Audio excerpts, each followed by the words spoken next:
Thank you. Let's try to start this over. Again, I'm Patrick B. McCoy, and welcome to Across the Arts on Blog Talk Radio, a part of our The Conversation series.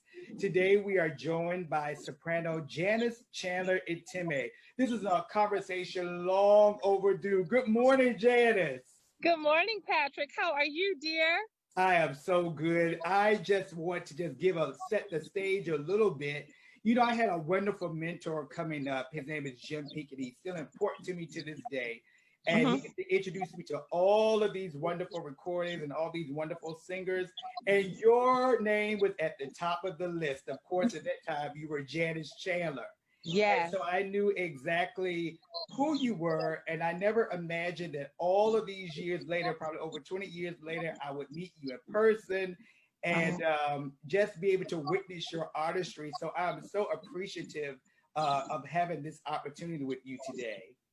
Well, it's wonderful to be with you, Patrick, and I am so appreciative of you inviting me. You are quite the Renaissance man. I am very, very impressed by all of your accomplishments. You are a singer. You are an organist, a choir director, a teacher, a writer, just a lover of the arts, and you are really a bright light in our community. So I commend you, and I'm really honored to be on your platform.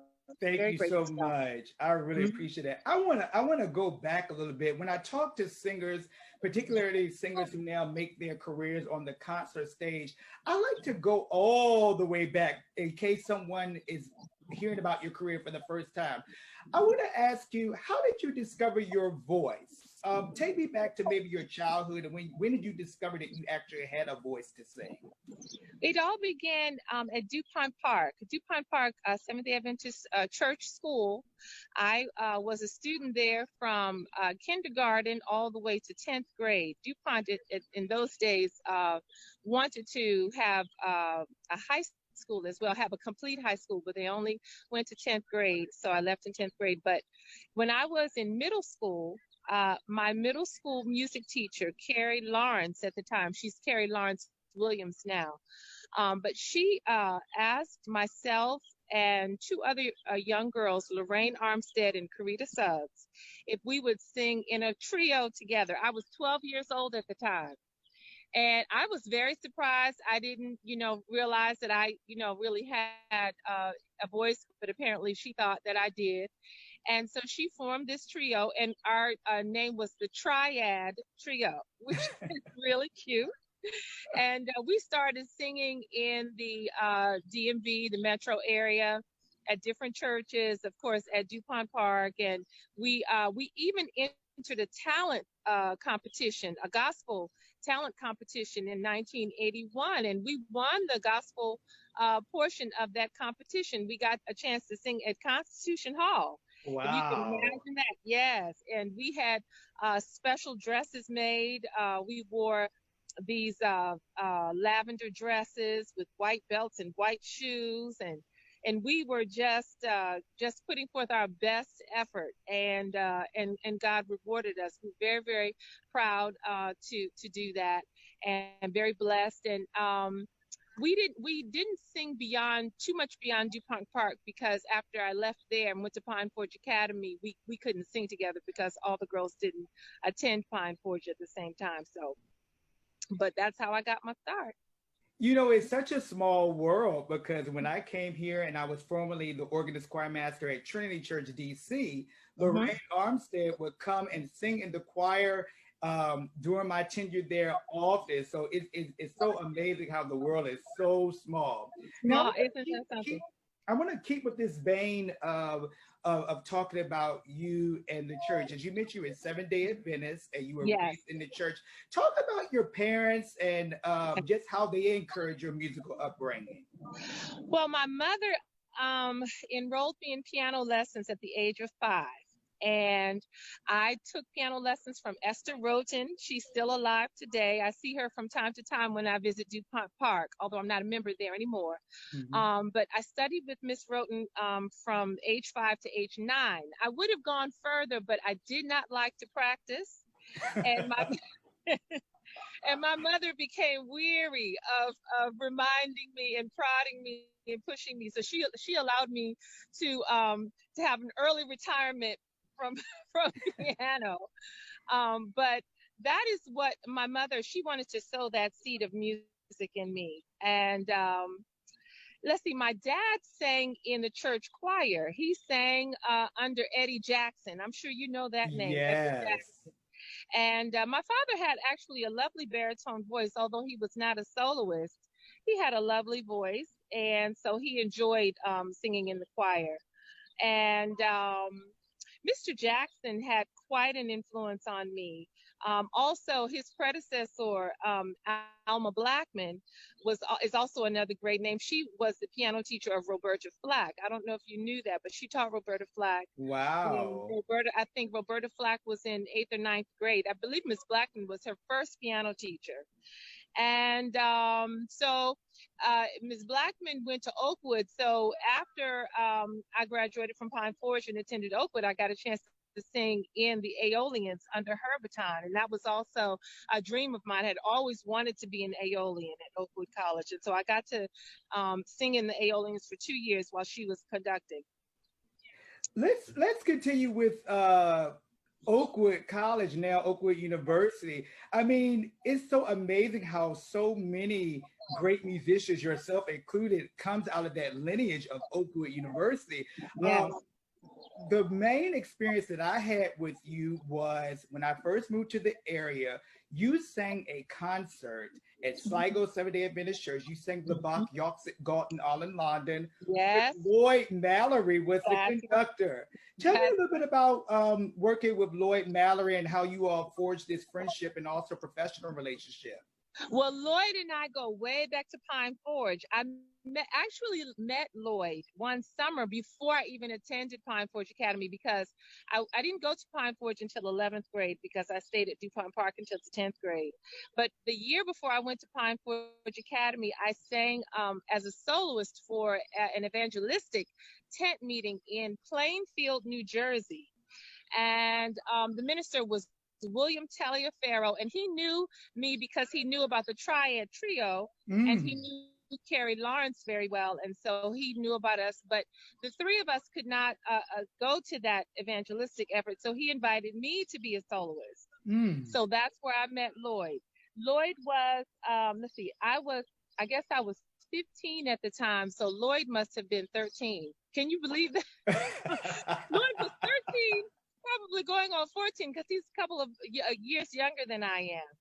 So he played for that evangelistic effort, and that's when we became fast friends, and we've been friends since. It continued on through Pine Forge and Oakwood, and after Oakwood, we didn't go to Indiana together, but of course our friendship continued, and we've collaborated as much as time and space would allow us. Can you still see me? Yes, okay, you look good. wonderful. Okay. You have an effervescent glow. Oh, wonderful. Praise God for that. We're trying to hold it up. Listen, I want to move a little bit ahead further now, because you have had some wonderful professional triumphs. And I want to talk about, since we started talking about just education, and we started talking about Oakwood, and then you kind of hinted on Indiana. I want to go a little bit back, a little backwards. I want to talk to you about your some of your first professional engagements. I know that a lot of people who are unfamiliar or are looking at your career for the first time, I mean, you have certainly done a lot. And many of your first experiences, you came into international prominence under the baton of Robert Shaw. And I think I was reading you were brought in at the last minute because you were singing a Mass in C minor by Mozart. Yes. So, and then that led into some other things with him. Talk about his countenance and your interactions with the late Robert Shaw. Oh, Robert Shaw was just when I think of him, it just makes me smile inside. Mr. Shaw was a very humble man. He was a great musician. Some people would call him a taskmaster because he was very particular, and his preparation for performance was tedious. But when the thing about Mr. Shaw is that he would work very, very hard in the rehearsal period, but when he got on the podium, he had a way of stepping back and really allowing the music to happen. He really trusted the process and trusted the musicians to just do what had been rehearsed, and he would allow the music to really come out of your soul, and that's what I really loved about him. Um, he was not overbearing, on the podium at all. He really allowed so much freedom, and he I think Mr. Shaw, in light of what's going on now with the Black Lives Matter and all the things that are going on in the world, Mr. Shaw, I think early on, because he had such a respect for Marian Anderson. I know he was a protege of a Toscanini, so he got to meet Ms. Anderson face to face and hear her in person. And I think he was very, very compassionate towards the movement, towards Black people and their plight. He was always making an effort to find the very, very best that he could among artists of color.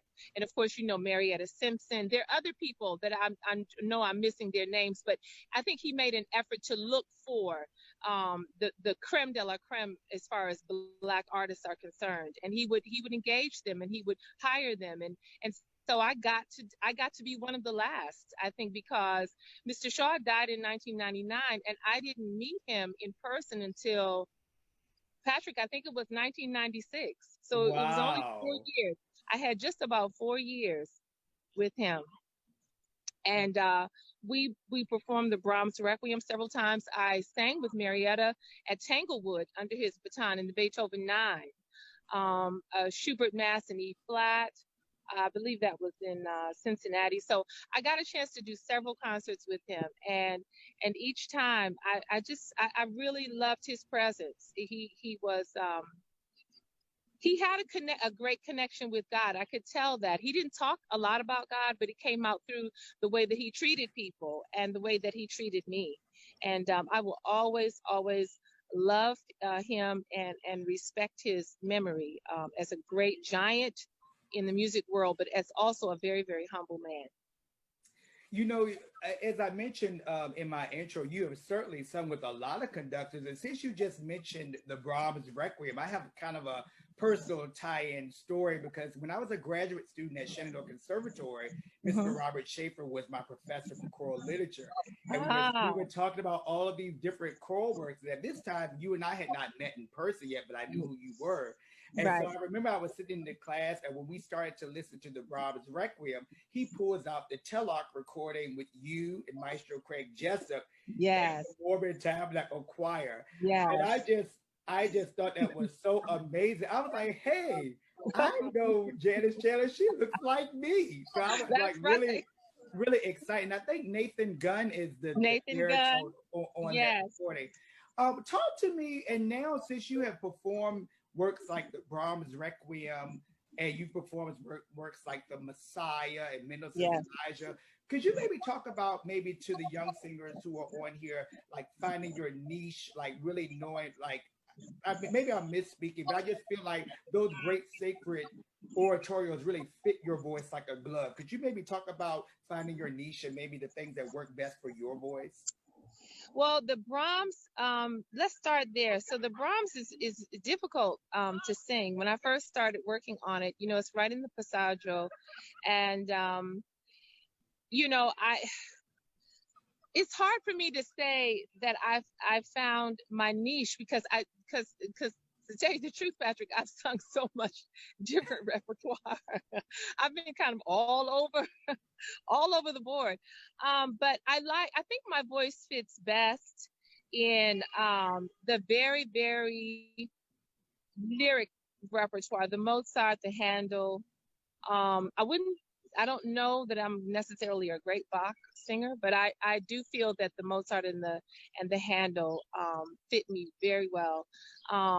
The Beethoven 9 always worked well. Missa Solemnis is always very difficult for me to sing.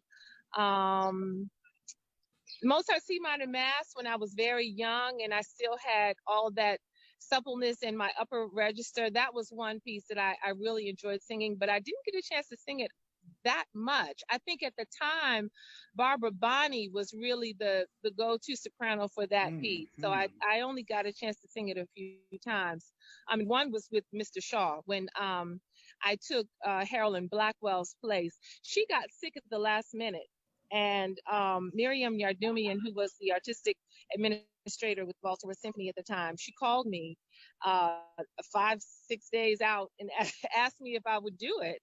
And because I had studied it extensively in school and was very, very comfortable with the Et Incarnatus Est, I did it. And that was actually how I got a chance to work with Mr. Shaw for the first time. But I would have to say that the things that have long lyric lines that are sweet and supple fit my voice the best.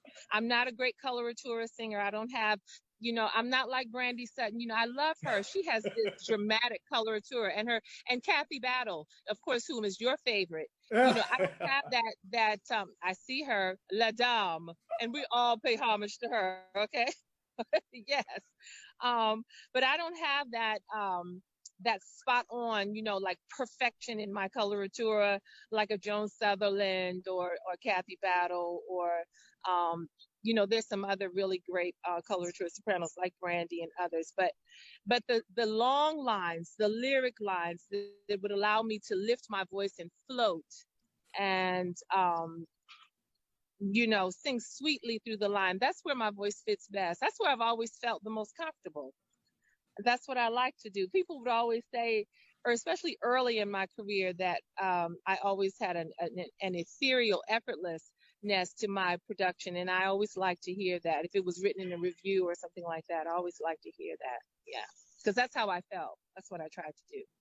Well, you just used the word ethereal, and I think that quality is something that you definitely hear in early music, particularly the early Baroque music, and maybe towards the end of that particular period, or actually the beginning of that period. I was amazed many years ago when I ran across your recording of the Monteverdi Vespers. Yes, yes. Talk about that, because I know sometimes you definitely have to make a stylistic transition between periods. How was that singing that particular work? That was my very first time working with Marty Perlman, and a wonderful soprano by the name of Karen Clift, who we sang together. And that she is such a beautiful person, inside and out. Not only a beautiful performer and beautiful soprano, but just a very sweet person. She was singing, I think I was singing second soprano on that piece. And during the recording, I was really quite elated because she was there, and we melded together as people. And so it made it really a lovely experience for me, because it wasn't competitive at all. We just really were there to just make beautiful music. Marty Perlman is a purist when it comes to that genre of music. So I think he was a little bit more stressed, maybe on edge, but because Karen was there, I wasn't really affected by that. And we just enjoyed the process. We really did. I enjoyed that entire time. I think we spent about a week there, and it took us 2 days, if I remember correctly, to make the recording. And when I heard it, I was happy. I was very pleased with what we were able to do. It wasn't a very big part, but I thought that we did a very good job in being true to that particular genre of music. And I was actually going there. I had worked on the piece, and I had some prejudices against early music, which is kind of funny, because when Lawrence, I'm forgetting his last name, the gentleman that used to be over Disbecker, Larry, I'm forgetting his last name, but anyway, when he called me and said, would you do this? And he was telling me it was Monteverdi. I said, I don't know. I'm not sure. I don't know if I could do that. But when I looked at the score and I listened to the piece, I said, I like this. So it was lovely. It was just a lovely experience. Wow. You have a few questions coming in, and so I want to go ahead and intersperse some of these questions just to make the best use of our time. I'm going to go away from classical music right now. Dante Davis is asking about your collaboration with Richard Smallwood. Oh, yeah. That's a great story, too. So I'm at home. I'm sitting downstairs in my basement. My children are very young at this point. I think Josie was my youngest was I think she was about 7 months old. She was a baby. And I'm just sitting downstairs, with my husband. We're watching the news and the phone rings and it's Richard Smallwood. And I was completely like just blown. I'm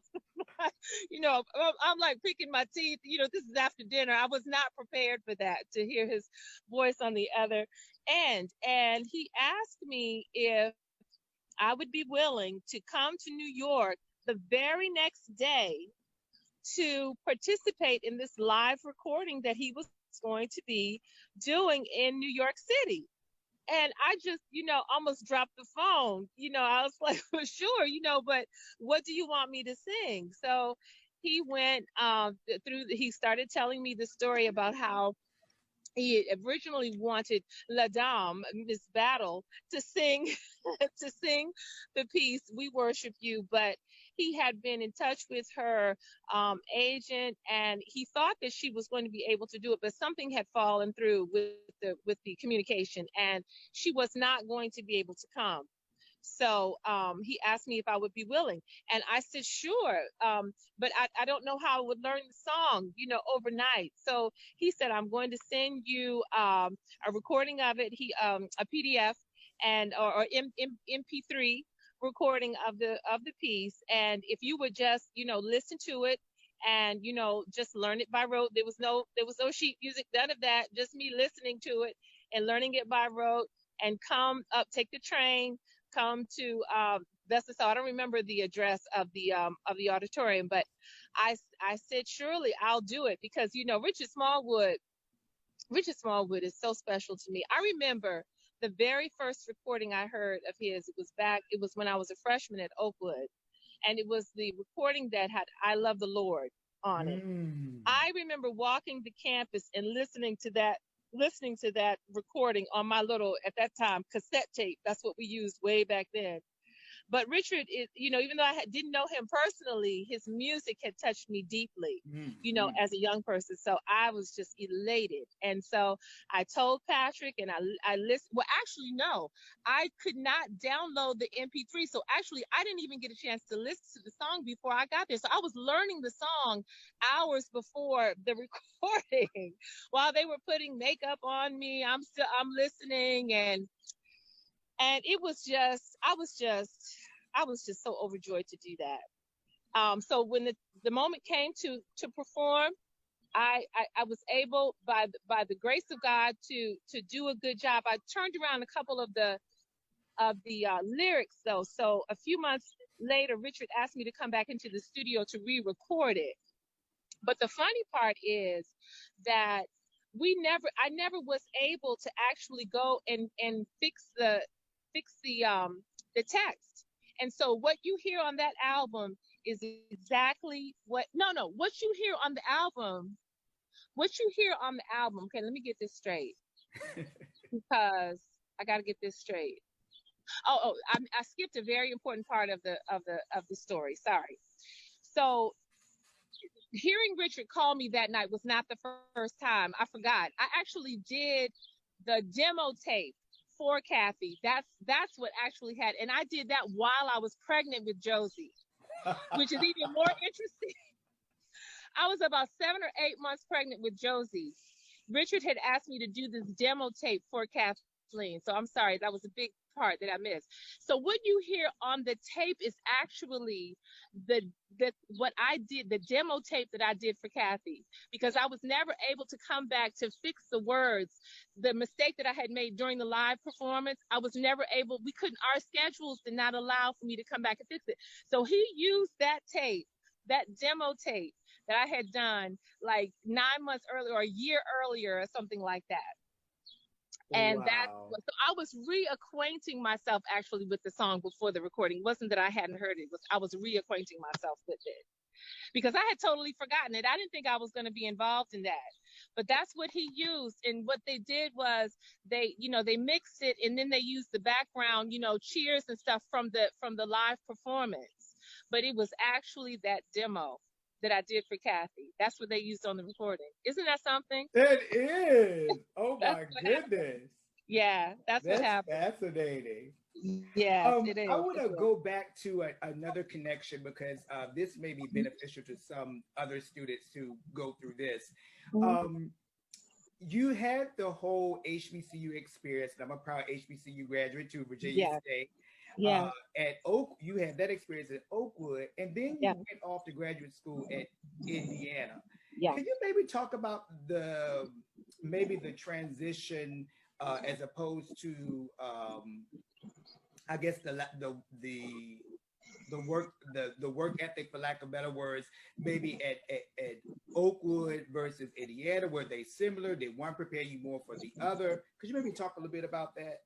That's an excellent question, because Oakwood for me was, I was a pretty good student, but a lot of times at HBCUs, at least for me, some people are probably different, but because I had been to Pine Forge, but that was different because it was high school. When I got to Oakwood, I was just a Miss Socialite, it's just, I was spending too much time with my friends. I was, doing my work. I was doing what I needed to do, but I should have been more disciplined. Now at Oakwood, there were some things I feel in the curriculum that they should have had, which had to have to do more with the languages. They did not have, Oakwood did not have at the time, I don't know if they've added this now, but at the time they did not have the option for me to actually take grammatical French and Italian and German. They only had an Italian diction course.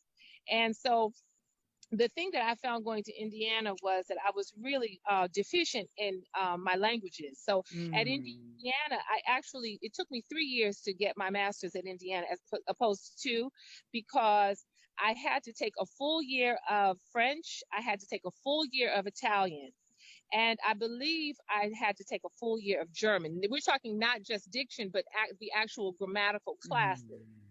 Mm. And that strengthened me a great deal, because it was just completely, that was a comprehensive approach to language.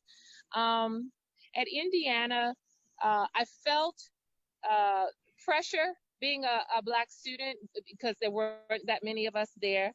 And in an environment that way, as a Black student, I think you always feel the need to have to prove. You have to prove yourself constantly, Mhm. because people don't necessarily think that you have what it takes. I was struggling a little bit, and I remember having to really do a lot of self advocating, because I was struggling with theory. I was struggling, even with music history, because it was 8 o'clock in the morning, and sometimes I would be late for that class. And so I was struggling a little bit with that, because their approach to music history was so much more comprehensive than I remember in undergraduate. And so I had to advocate a lot for myself. I had to get some tutoring for theory. I had to really I had to go and talk to the dean several times, and tell him that I'm very serious about what I'm doing, and I have to be successful here. And I had to tell him, I need more support in this area and that area. And I didn't always feel that they necessarily wanted to give it, but I was having to fight for myself. And that's why I learned to do that, to really advocate. But the high point from me at Indiana was really my two teachers, Virginia Ziani, who I only studied a year with her, but she gave me a lot. And then it was Margaret Harshaw, who I spent 2 years with. She really, really, really, that was my turning point at Indiana. I found a home. I found a very compassionate teacher, a teacher that would hold my feet to the fire. But she had an intuitive sense, and she sensed my anxieties, and she was able to direct me without being overbearing, without being meddlesome or condescending. It was just a wonderful, wonderful relationship. She was a great, great human being, and a great teacher. A great teacher. Yeah. Thank you, Janice. That's amazing, and that goes to show you're a lifelong student. Regardless, when you're in school, you always have to continue. It's not just about taking You just the do. diction class. You have to take the language too. You have a Yeah. question here. Gabriel Walker wants to know: can you talk a little bit about developing a career in concert and recital repertoire in the 21st century? That's a great question. I opted to be more of a concert singer because of my religious beliefs. I didn't want to have to perform opera on Sabbath. So that's how that happened. I was once with Columbia Artist Management because I wasn't going to go full fledged into an operatic career. I was let go and I had to sort of figure out how to do it. What I did coming away from Columbia Arts Management was I came home. I thought about these bills that I had to pay, these student loans, and so I decided that I would do a photo shoot and get my resume all together and just send it out to local conductors. And at that time, Norman Scribner, who you know was another great friend of mine who hired me so many times. I sent it to him. I sent it to I think I sent it to Bob Schaefer. I sent to all the big choral directors in the Washington D.C. area, not so much Baltimore, but in Washington. And Norman Scribner invited me in for an audition. And I auditioned. I sang the Ed Encarnatus S. He loved it, and he started hiring me. And that's really how it began for me. I met Richard Zeller, who's a wonderful bass baritone. He's, been at the Met and all around. We've done several things together. I met him on that job. I sang a Brahms Requiem with Norman Scribner and met Richard Zeller. And Richard Zeller was with Taya Disbecker at the time. And so that's how I got onto her roster, got onto the Disbecker roster. And so I sort of, knitted together that concert career just out of necessity. And I think to answer the gentleman's question, I think it has to be something similar in the 21st century. A lot of times, what you do is born out of necessity. You kind of have to just sort of figure it out because you have to do it because you have to survive. And that's really how I did it. I don't know that I have a blueprint necessarily for a specific person, but you do have to hustle. I'll put it in those terms. You have to decide that there's something that you want to do, and you're not going to let anybody stop you. And you have to have faith, and you have to just do it. You have to figure it out some kind of way. Um, as far as because it was concert, and what else did he ask? Recital. Recital. Mhm. So the recital circuit is, from what I understand from my manager, is not. Colleges and universities, special organizations that are connected to symphonies and whatnot, they have those series, and normally you have to have some type of management to connect you to those. It's hard to just call someone up that does one of those series and just say I'm thus and so, would you have me. You really have to go through some type of management or PR, I think, to get Mhm. those opportunities. Yeah.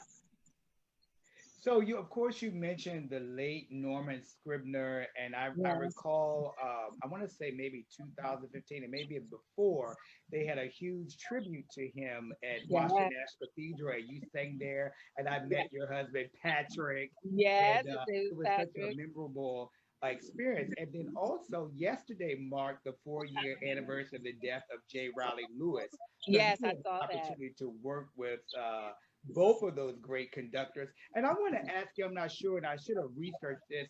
Didn't you all record the Brahms Requiem also with I choral did with arts? Norman. I did with Norman. Right. Yes, yes, yes, I did. Okay. Yes. So let's Yes. go back a little bit about back to being embraced in the choral community as a principal soloist. I know we talked a little bit about Washington because of the Norman Scribner connection and J. Riley Lewis. Could you maybe talk about Baltimore? Because I know that the community choir, concert choir of Baltimore just adores you. Talk about your Yes. experiences performing with Dr. Marco Merrick and that great choir. Oh, I love the community choir of Baltimore. And Marco has had me now, let's see if I can count.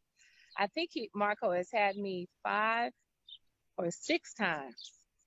And let me tell you something about Marco. You know, he has this, well, it's an anointing, and he has this way, especially when we get into performance. He really just allows the Holy Spirit. I remember the concert that you came to at New Psalmist, the Christmas concert. Do you remember that? Yes.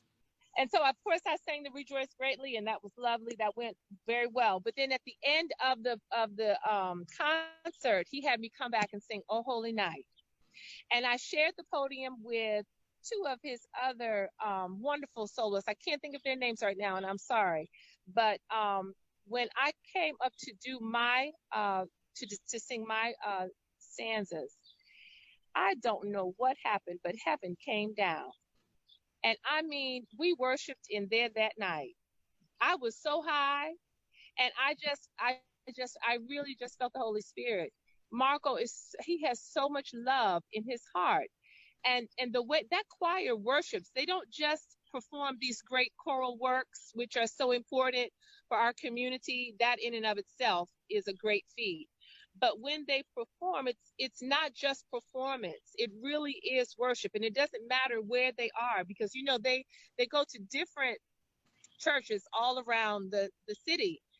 But every single time I have heard them, I remember the first time I went to one of their concerts. This was before I met Marco and before he had hired me as a soloist.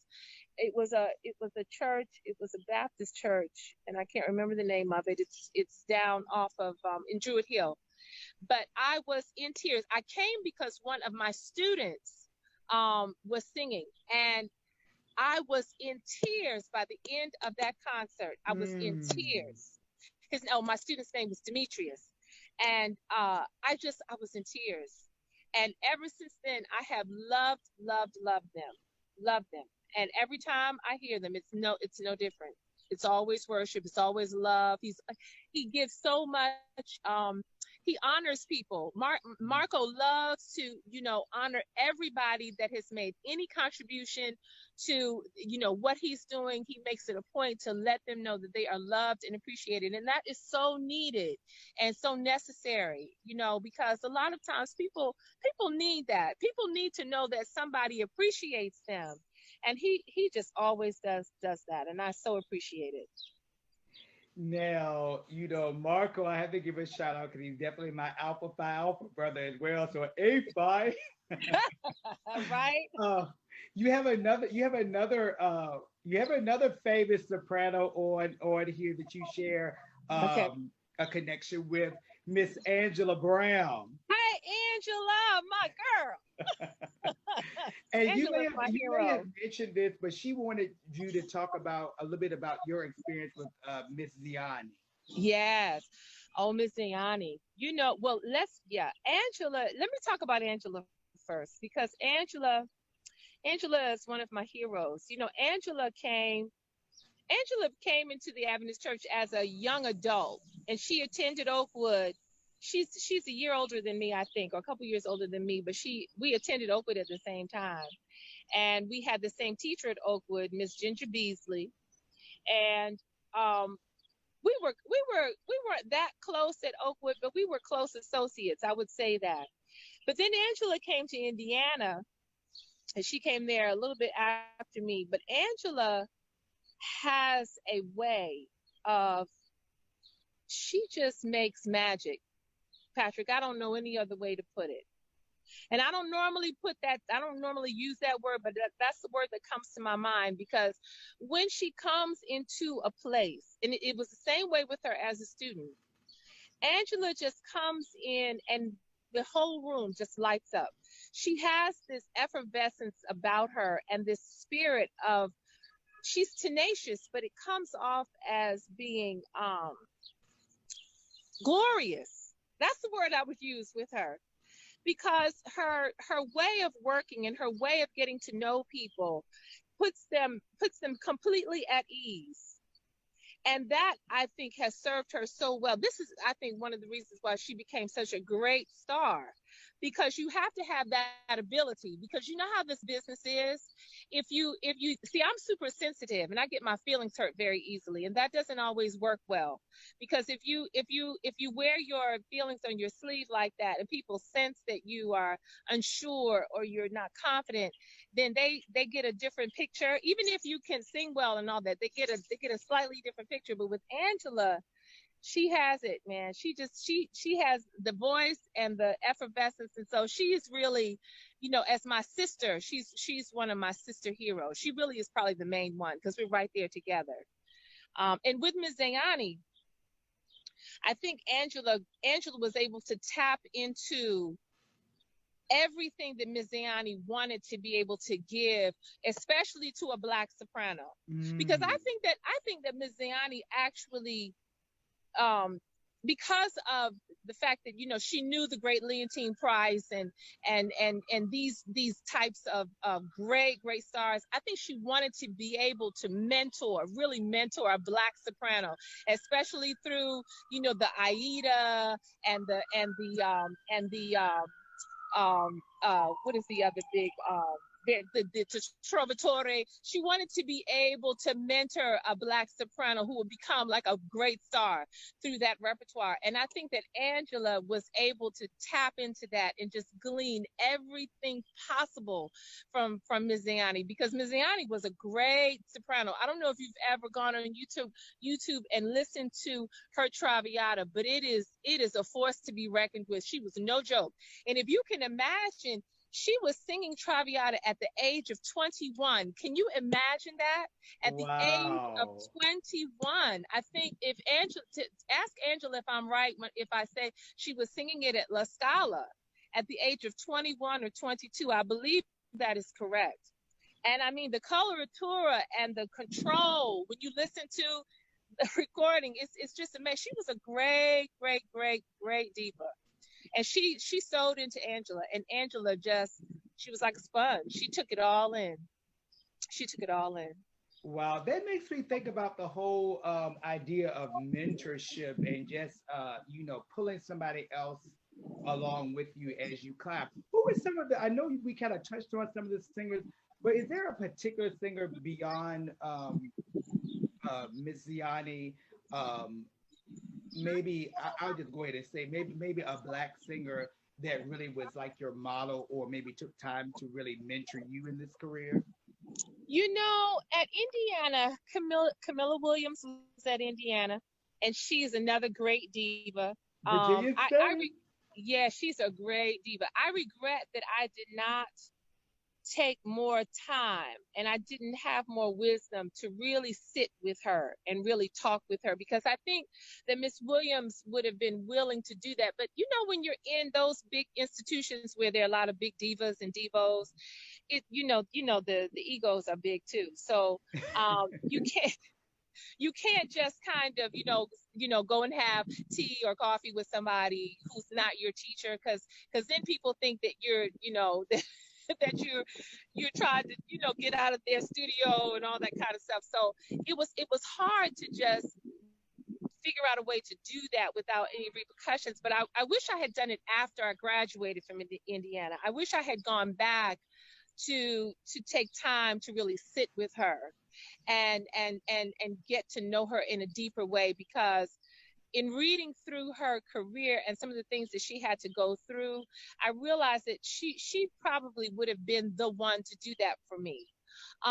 Gloria Davy was also at Indiana when I was there, as well as Riri Grist. And of course, I was acquainted with both of them. Miss Grist was always a lovely person. So was Miss Davy. But I did not take the time personally to seek them out. And I think I will tell you, I think it's more on the student to do that, because the performers, those who have gone before, it's more complicated for it to come that way. I think the student or the young professional has to seek out mentorship from those individuals, because normally I mean, I think they will be open if you seek them out, and I wish I had done that. That's what I would say. Yeah, and then I think I would have had those relationships, because I didn't have them because I didn't seek them out. Mm. Yeah. That's a great perspective. I want to go back to when you were talking about Columbia Artist Management and the transition that you eventually had to make for standing, for your beliefs and so forth. So I want to kind of just go back to that because I think that takes a lot. That sometimes everybody's not going to agree with you, but you Hmm. have to stand firm on your beliefs. Yeah, So just going back to that, you really, if that was your path that you wanted, you could have gone on I maybe could the have. opera stages and so Yeah. forth. But because but the Sabbath and being a devout Seventh Day Adventist, you had to make that choice. I was reading this. It's a feature story. It's a huge article about you. I think it's from 1996 in the Baltimore Sun, and it was a very Yeah. insightful article. I learned things that I really, didn't bring into account. So, could you maybe talk about just being able to stand firm, regardless of what people may think? Patrick, that was such a difficult time for me, because I was a little bit naive in believing that I would be able to say I can't do this or do that, within the music industry, and I thought that people would just think that that's okay. You can do it how you want to do it, you know. And when I found out that I wouldn't be able to do that, especially as far as opera was concerned, um, I just felt that I needed the Sabbath for myself as a performer. I wanted to have the Sabbath hours for myself, and I felt like if I compromise with the Sabbath, then what else would I compromise with? Mm. I felt like this had been such a part of my understanding, as far as because it's in the Ten Commandments, and it also has to do, and this will bring me into another place. It also has to do with the fact that there's things prophetically happening even now, I believe, in the Yeah, I can't hear you. Uh-oh. land. It's important to be in covenant with God. This is something that I was actually talking about on one of my Facebook posts. Um, Covenant relationship with God really requires our obedience. Our obedience doesn't save us. We are clear on that as Christians, that it is the blood of Jesus, absolutely, that saves us. But the only way that God knows that we love him is if we obey him. If we don't obey God, if we do things our own way, then how does God know that we love him? We know he loves us. We're sure of that, right? Because Mm-hmm. of what he did on Calvary, but we have to obey God to show him that we love him. And so the Sabbath is right in the heart of that. It's not that it's salvific, because it's not salvific, but I felt like I need to show God that I love him by being willing to sacrifice, something that I might really want to do, but I'm going to obey him instead.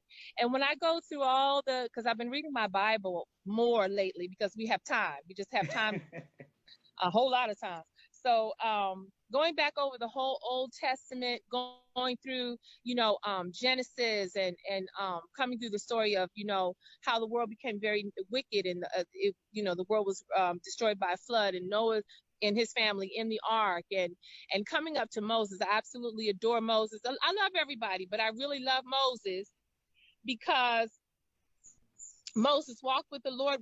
It was so amazing. It was just Mm-hmm. an amazing walk. And looking at how his mother put him in the little basket, and then Pharaoh's daughter took him, and he grew up in Egypt in the house of Pharaoh, and then he forsook all of that. Once he found out that he was an Israelite, a Hebrew, and what was really going on as far as the true God, he left all of that. Right. But then he made some mistakes before he left, because he actually killed a man, and he had all that Egyptian, teaching, and all the things they taught him that was in him. So the Lord led him out to the wilderness. It took him 40 years, Patrick, for the Lord to get all of that Egyptian, knowledge and all the things he had learned over there about being a prince. He had to get that all out so that he could meet the I am, at the burning bush. And I just feel like, this world is a teaching ground. We have to, because this is not all there is. Every day I look up in the sky and I see the sun and I see the clouds, and at night I see the stars. I say, I know God is there. Yes. And so we just have to go through this teaching process down here. God has to show us what he wants from us down here so that he can fit us for the life after this. And that's where my mind is more now, thinking about that, thinking about my children, thinking about my friends, praying for everyone, praying for myself, and really just trying to get to that place where I'm one with my Savior, and I would do anything for him. That's where I am now, my dear. That's where I am now. Thank you. So, Janice, just as we wrap up our time together, I'm sorry that I couldn't get to all of the questions on Facebook, but I just wanted to say thank you so much. As I mentioned, this chat between us, of course, we see each other in passing and on Facebook and at the Kennedy Center, but to be able to have this rather intimate, in-depth conversation with you, I'm so thankful. I wonder, if you don't mind, I want to play a little bit. I know a lot of singers are peculiar about hearing recordings, but I always enjoy this recording of you singing the heightened creation. So I have a clip that I want to play, and hopefully we can actually,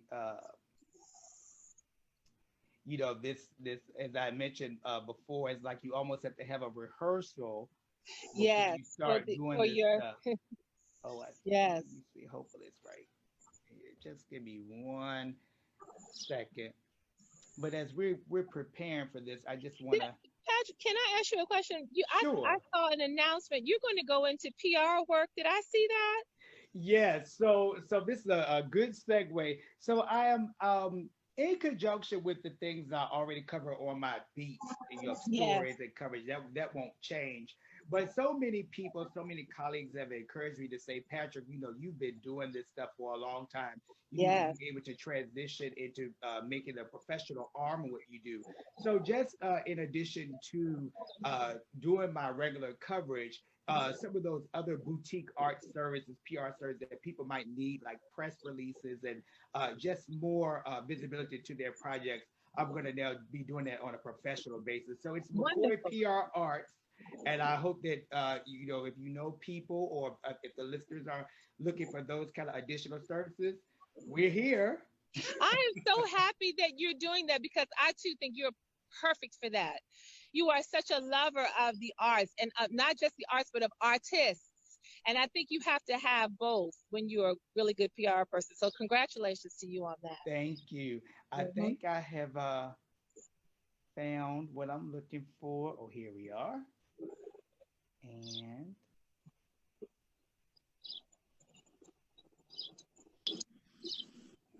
oh yes, I remember this. And hopefully this will work. This is in Baltimore.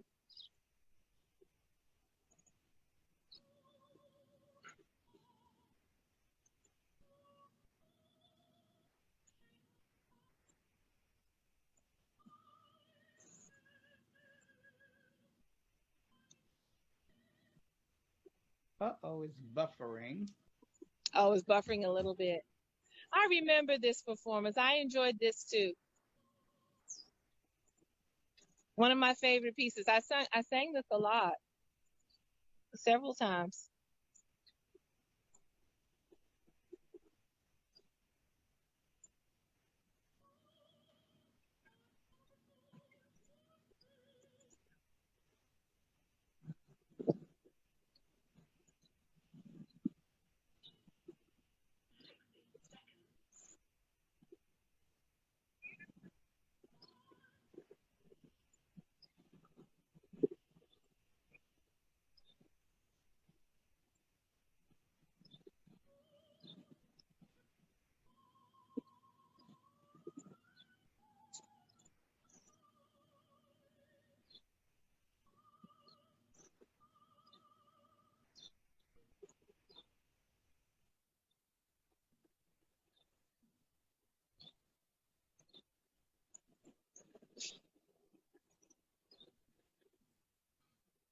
Janice, it has been such a pleasure to have you on today.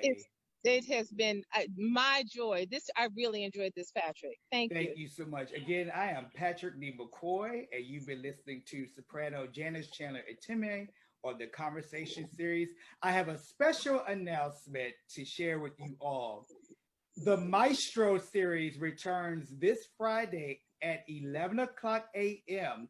as I interview the acclaimed conductor, Roderick Cox.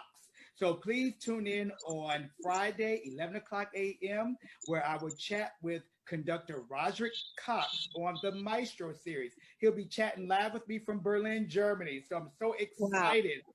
And again, this has been Patrick D. McCoy, Across the Arts. You can also listen to this as a podcast on Blog Talk Radio at www.blogtalkradio.com. And of course, you can listen to it and rewatch it here on Facebook. Again, thank you all so much for joining us for the Conversation series. You all